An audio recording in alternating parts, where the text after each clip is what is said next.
Welcome, everybody. I'm so glad you're here. Cultivating a healthier relationship with anxiety is a course to help us strengthen our muscles about how to live with this thing, this bad habit that we've got called worry. My name is Lisa Pepper-Satkin. I am an executive therapeutic coach, and I have been working with people, helping them strengthen this muscle around living with anxiety for a very long time. When I was a little girl, I was so afraid of so many things, but nobody called it anxiety.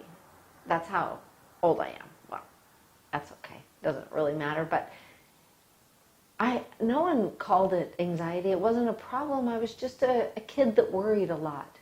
But I know that it snatched up a lot of my joy and carried on into my 20s. So I had to learn to navigate my life in a different way. I think that's what brings so much of my own passion to the topic. Cultivating a healthier relationship with your anxiety is broken up into 6 parts in this course. They all start with the letter G. The first part is gain awareness of your anxiety. Number 2 is get curious about anxiety.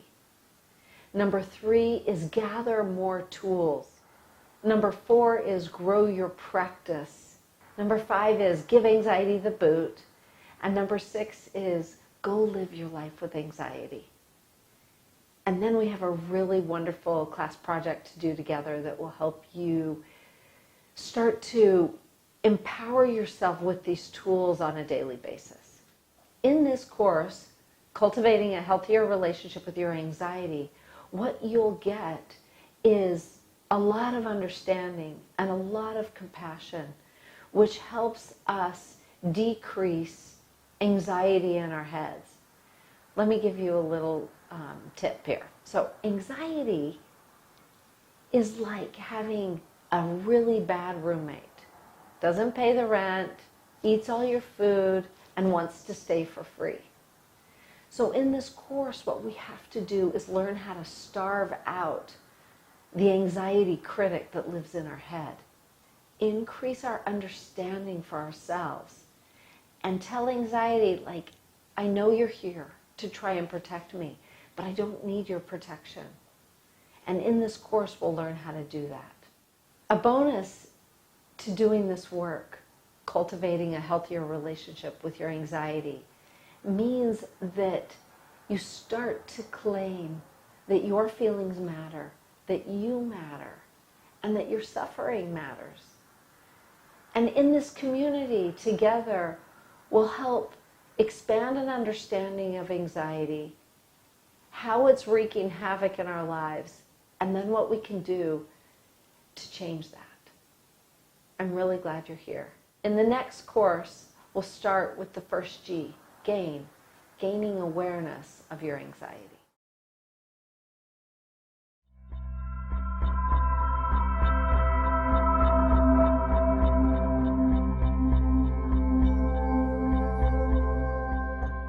Now that we've covered what this course is about, let's jump right in. I talked about the 6 steps that I created to help you navigate anxiety. Let's jump right into the first one.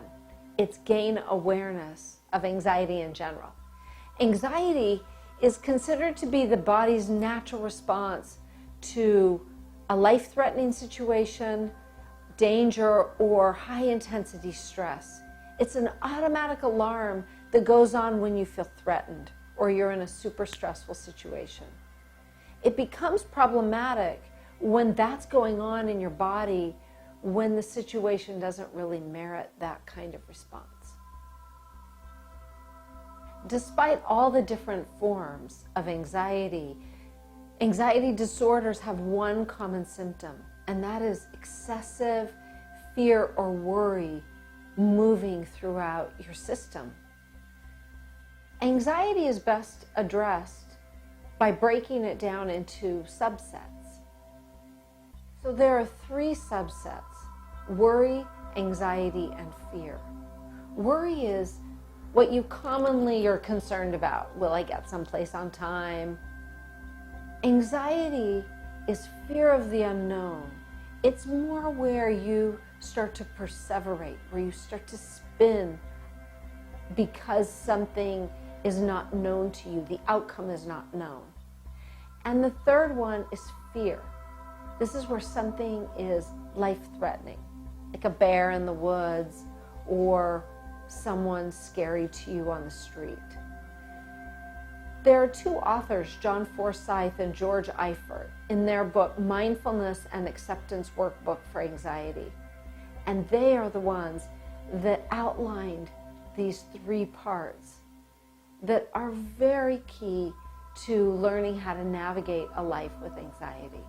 I highly recommend their book.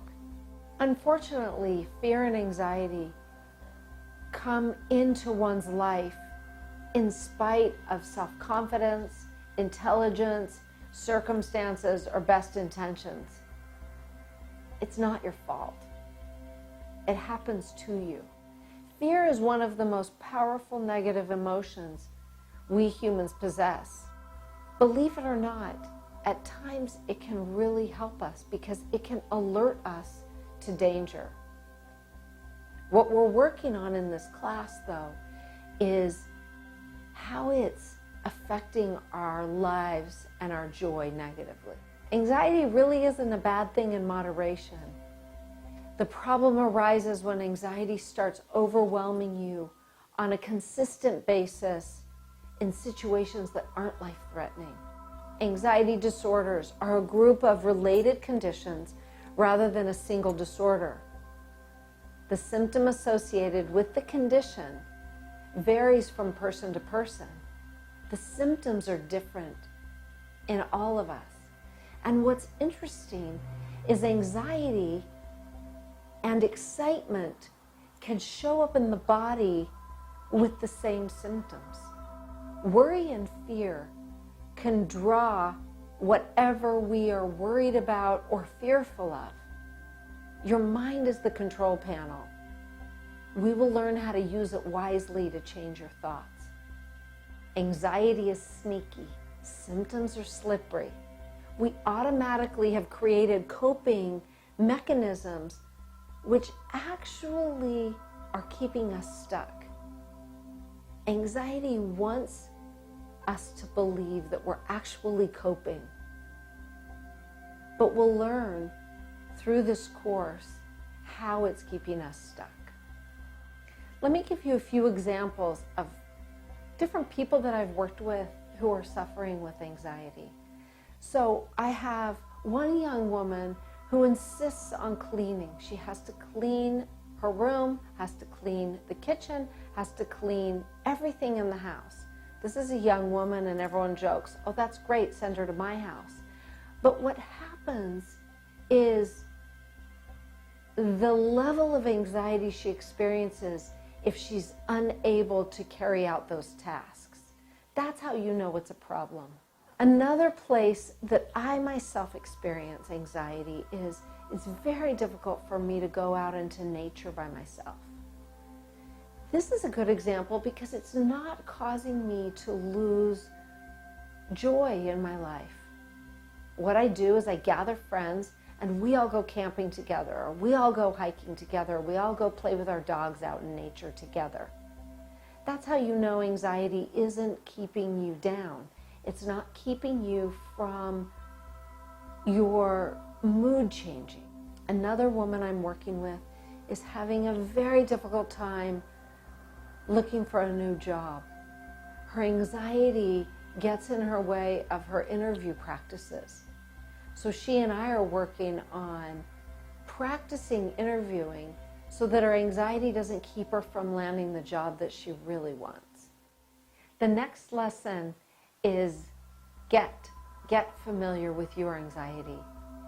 We'll look at ways that you feel hijacked, things that cause you a lot of worry or fear, things that keep you from feeling joyful in your life.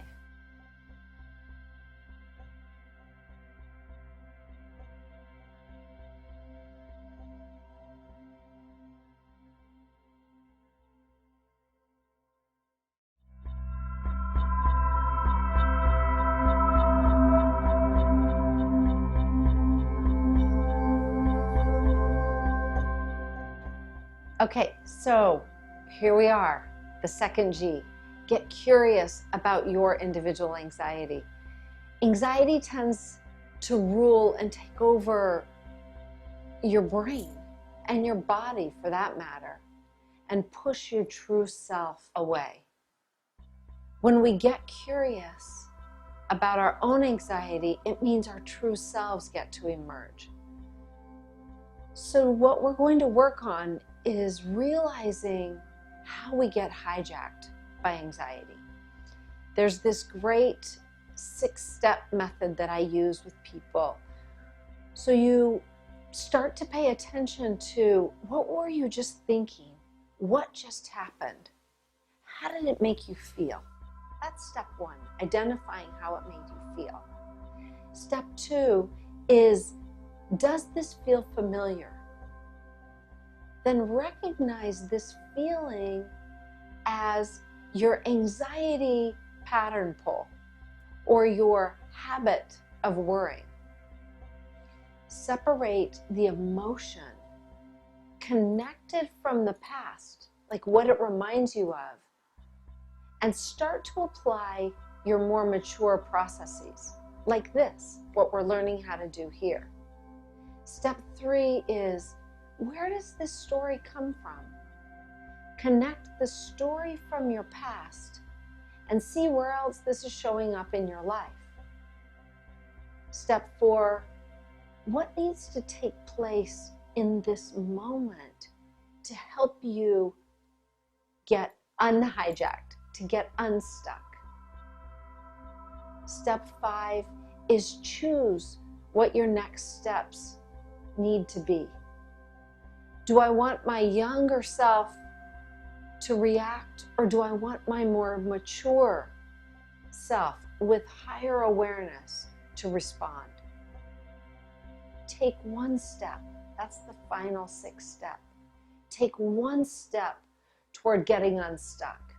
Action is very important. And then, of course, you gotta celebrate. Text a friend. I have clients regularly text me their successes. It makes a difference. Now, your true self is ready to fight back. That's why you're here. Each time you start to feel anxious, think about, what was I just thinking? What was I just doing? What was I just talking about? Practice this week. Practice writing those things down so you start to be the one in charge of your thinking. You are not your thoughts. You are the thinker of your thoughts. That's a very powerful concept to start to learn how to do.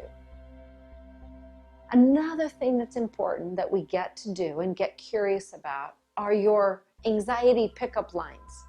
So that might be something like, I'm not good enough. I'm too tired. Oh, I won't get that client anyway.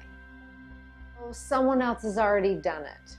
We gotta learn how to not fall for our own anxiety's pickup lines, no matter how believable they are. Other things that you might be saying to yourself, I'll mess it up. Oh, the store is probably too busy. There's probably a long line. If you want a life with less anxiety, you gotta give up old stories and old ways of being. The past is past. It has already gone by. Today's a new day. If you're here, I know you're ready to let go of some of your old behaviors. So how we do that is we counter our anxiety pickup lines. I am tired may really be, I actually don't feel capable. I don't feel well may actually be, I'm choosing to believe my symptoms of anxiety or worry. This week, get curious. What does your anxiety want you to believe? Next week, what we're going to be doing is the next G, gathering tools to help you learn how to live with anxiety. It might fade away. I don't know that it will go away, but you'll learn how to live your life with more tools and stop believing the anxiety gremlins that are causing you so much suffering.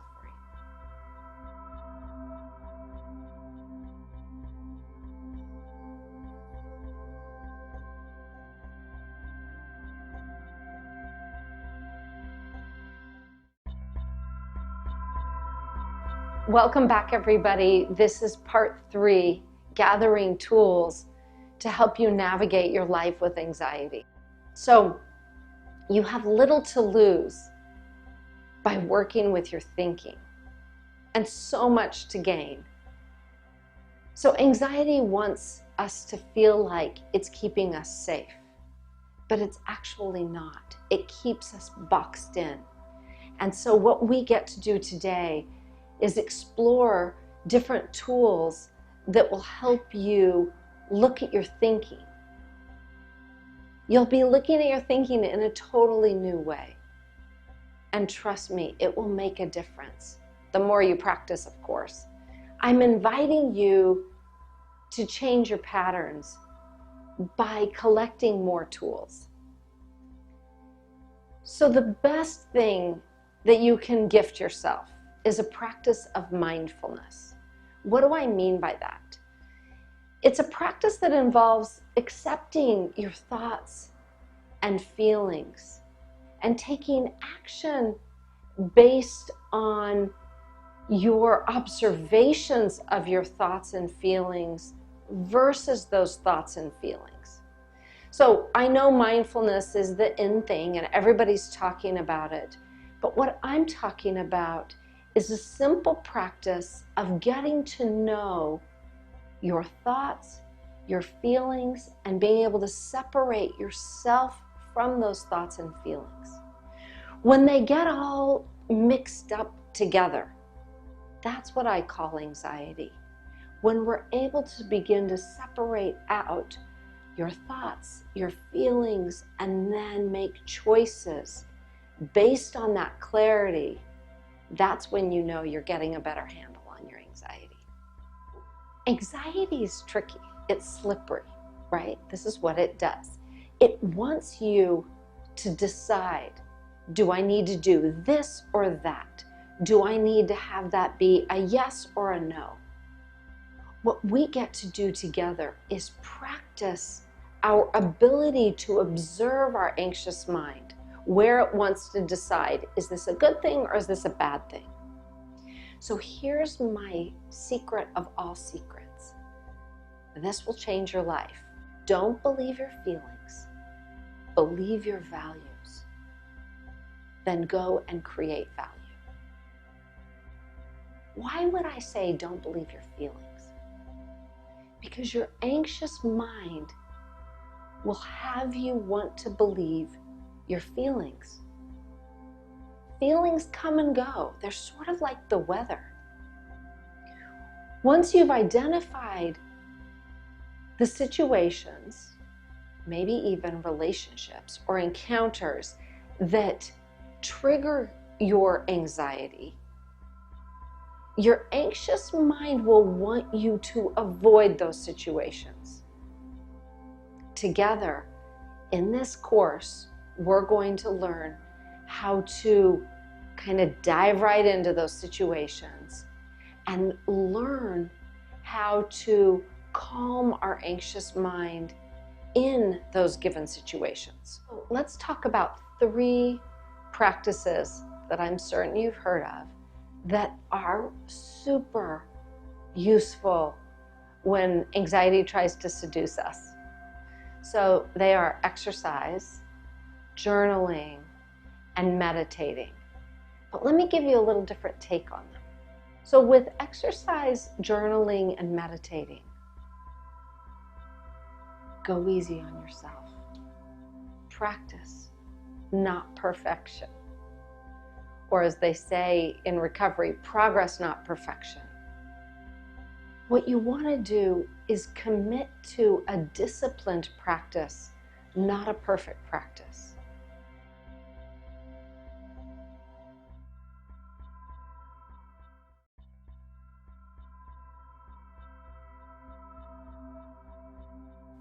So anxiety runs a lot of energy through the body. Exercise is a wonderful way to get rid of it. Exercise in any way that's good for you. Yoga, walking, running, sit-ups, push-ups, Tai Chi, Pilates. Let's talk about journaling. So I want to invite you to journal in a particular way. I want you to start practicing repetitive, powerful statements about your diminished anxiety. Studies have shown that the more we repeat positive statements, the more the brain and the biology begins to believe those positive statements. Now, you and I both know that's true because our brain has believed our anxious thoughts for a long time. So not only do we work on changing our belief pattern, but we work on replacing it with something more positive and something more effective that allows us to navigate our anxiety. The third practice is meditation. This is a tricky one because there's so much pressure around us feeling like we have to do it right. What I like to teach students is find your discipline, find a practice, and let yourself go into whatever practice feels good to you. So for example, walking your dog. Well, then how is that meditation? Find your breath, find your pace, try and quiet your mind. When you notice that your mind wanders when you're walking your dog in your meditation, congratulate yourself. You come back to your breath. That's what makes it a meditation. You're expanding your awareness. Here's the good news. Simply committing to a practice is good enough. That's perfect. Another tool that I want to teach is dialectical behavior therapy, commonly known as DBT, created by Marsha Linehan. She's in Seattle, Washington. And what I love about DBT is it's a practice to help us get out of our own way. DBT is a process of being able to hold both and. I both feel anxious and I am able to not follow my anxiety. I both want to avoid a situation and I am willing to grow my practice in being able to navigate the situation in spite of my anxiety. So here are a series of questions to help you avoiding the situation. What I mean by that is getting comfortable with your thoughts and feelings so you may feel anxious and still be able to go march ahead in your life. So what just happened? Name the situation that's happening. How did it make you feel? Or what did your anxiety want you to do as a result of those feelings? It's good to separate out why you think you got triggered. What short-term or long-term gain will you receive if you move through your anxiety or if you avoid the situation that's triggering your anxiety? Next time, we'll grow your practice. We'll fine-tune how you can apply these things to your life when your anxiety is triggered.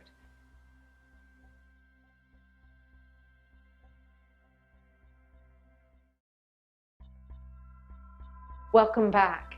So today we're going to talk about growing your practice.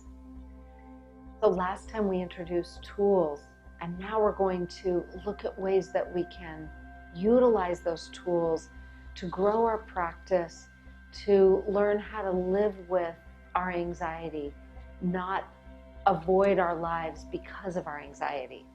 So what will you do when your old habit of opening the door to anxiety comes in?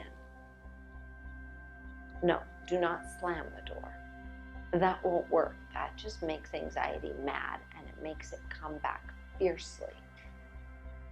What we want to start to do is grow our practice of really healthy ways to take care of ourselves.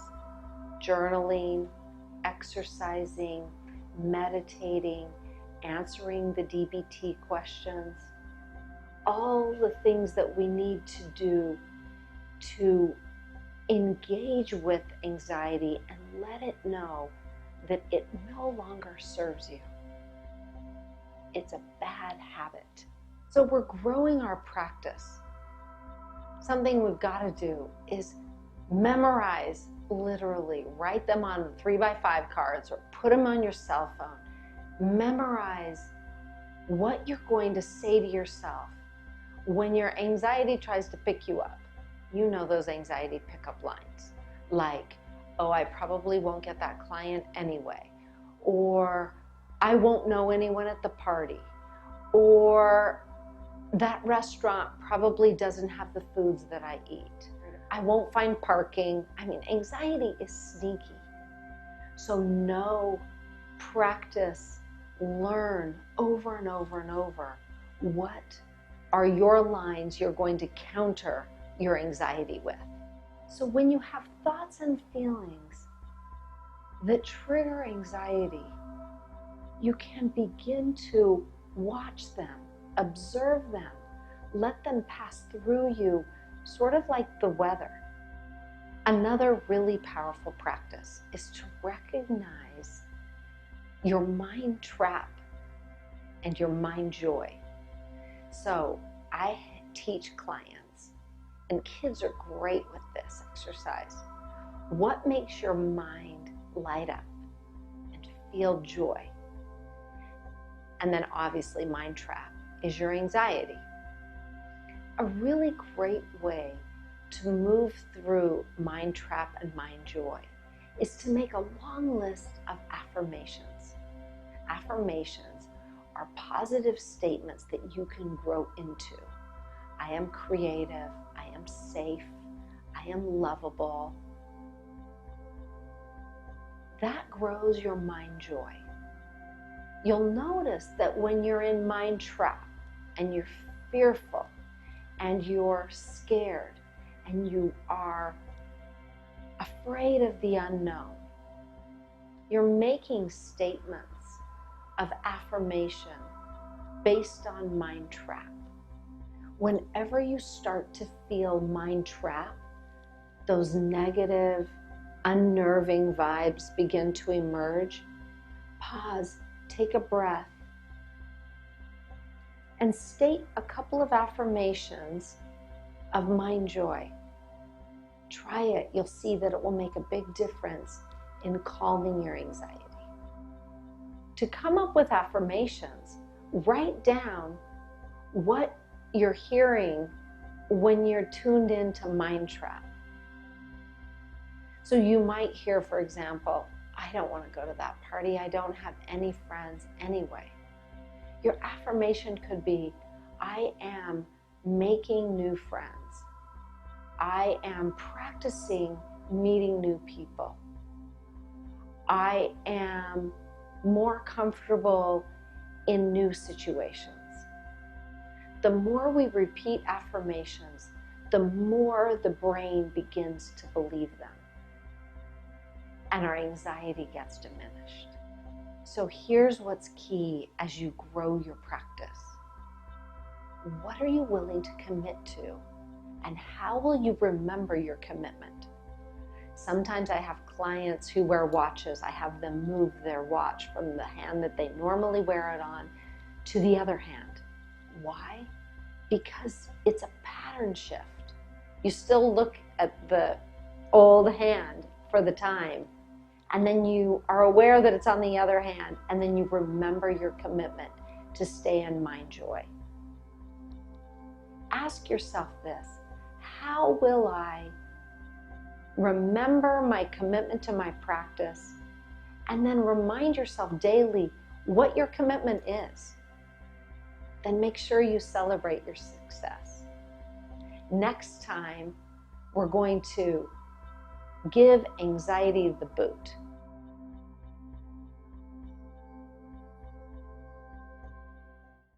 Welcome back. In this lesson, we're going to give anxiety the boot as best as we can, right? I told you my best kept secret, which is don't believe your feelings. Believe your values. Then go and create value. But in this lesson, we're going to learn how to give anxiety the boot. Don't let it have the power that it has had in your life. What we want to do is stop arm wrestling with anxiety. In many ways, we sort of want to like give up. Okay, you win. You're stronger. But I'm not going to fight with you anymore. And I'm not going to feed you anymore. Thank it for how it served you. There's probably been times when it's protected you from scary situations. But now you have to continuously, like 700 times a day, tell your anxiety, I got this. I know you're trying to protect me, but actually, I'm safe. I might be uncomfortable, but I'm okay. I might not want to touch those germs, but I'm not going to get sick. You have to remind yourself how you will land back on your feet. Another way that you can give anxiety the boot is to pick it up. Take it with you. What I mean by that are all those pickup lines that anxiety tells you. Write them down, put them in your pocket, and march forward with your life. Live your life in spite of your anxiety. Go to the restaurant even though you feel anxious. Easier said than done, but with practice, it actually can happen. Another powerful practice is one that I call radical self-care. With radical self-care, you learn how to take care of yourself in spite of your anxiety. So know what your practices are and have the discipline to commit to those practices. So here's an example. I have a client who does not want to go to outings, like those wine tastings or those outings with all the girls, even girls and guys. And for a long time, she thought it was her anxiety. It's not her anxiety. She's bored at those outings. That's radical self-care. Give yourself permission to not do what you don't want to do. Once we know ourselves better and we wrestle anxiety to the ground, we don't dismiss everything because of anxiety. We're able to discern, wait, no, that's really something that I don't like doing. That's radical self-care. You will learn to accept and live your life with anxiety. Take charge of what you can control, your behavior, and what you do. That's what you can be in charge of. Your thoughts and feelings, my friend, they come and go. Radical self-care means you are in charge of your behavior. I recently asked a client, have you shared with your new boyfriend any of the work that we're doing around your anxiety? She said, hell no, I'm not giving it any attention. I'm not giving it any power. So ask yourself, what is one thing that you've been avoiding doing? And with your radical self-care practices, are you willing to try it? At least during this course. Go for it. Celebrate it in this group. Share it with the group.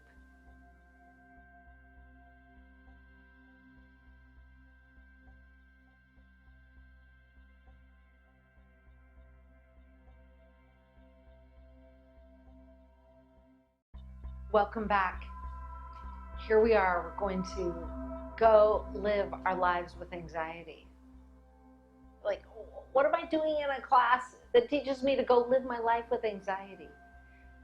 But really what we're doing is going on and living our lives. Thoughts and feelings of panic are anxiety. They run in the background. They're intense and overwhelming at times. But they're not the real enemy, believe it or not. The real enemy is the rigid avoidance of our lives. The worst thing we can do is live a life avoiding the things that bring us joy and pleasure and connection. What if we saw our reactions as helpful? A way to face our anxiety. Did you know that excitement and anxiety feel the same, or often feel the same, in the body? It's up to you to decide how you label it. How might you engage with radical self-care and grow in this very moment? Recently, I took my kids for flu vaccinations or some kind of vaccination, and they got so worked up about the shots. They were so triggered by their anxiety. I could barely calm them down. So I didn't try. I just kept asking them, how are you going to get through it? How are we going to get through it? When the shot was over, they both said, oh my gosh, I got myself so worked up for nothing. That's a great line to practice. What are you getting yourself so worked up about? And is there a way that you can release it as nothing? Carol Dweck is a social psychologist and teaches kids about growth mindset. That's what we're doing in this course. We're growing our mind joy. We're not staying stuck in mind trap. So make a commitment to changing your relationship with anxiety. Be disciplined in your practice. Stick to it. This is living your life with anxiety. Now go live it. Lack of sleep can be a real trigger for anxiety. Make best friends with sleep. Develop healthy practices for sleep. Find comfort in being alone. This is living your life with anxiety. You don't have to make it mean anything. Find the ways you enjoy being alone and practice doing them often. Let love in. Seek it out where the well is full. Let go of relationships that don't feed you, that don't serve you. Find other people who understand anxiety and who will let you talk about your new practices and will support your new practices and will support your growth mindset. Radical self-care in every way possible. Find your practice, be disciplined, and watch how your anxiety begins to diminish. Living your life with anxiety means that you are aware in your conscious mind of how anxiety wreaks havoc in your life, or how it has wreaked havoc in your life.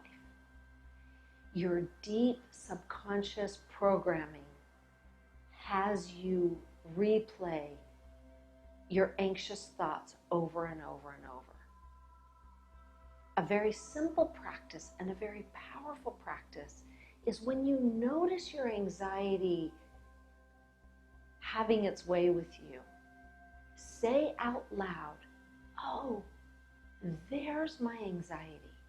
What that does is brings it to your conscious mind, and you're more powerfully able to take your power back.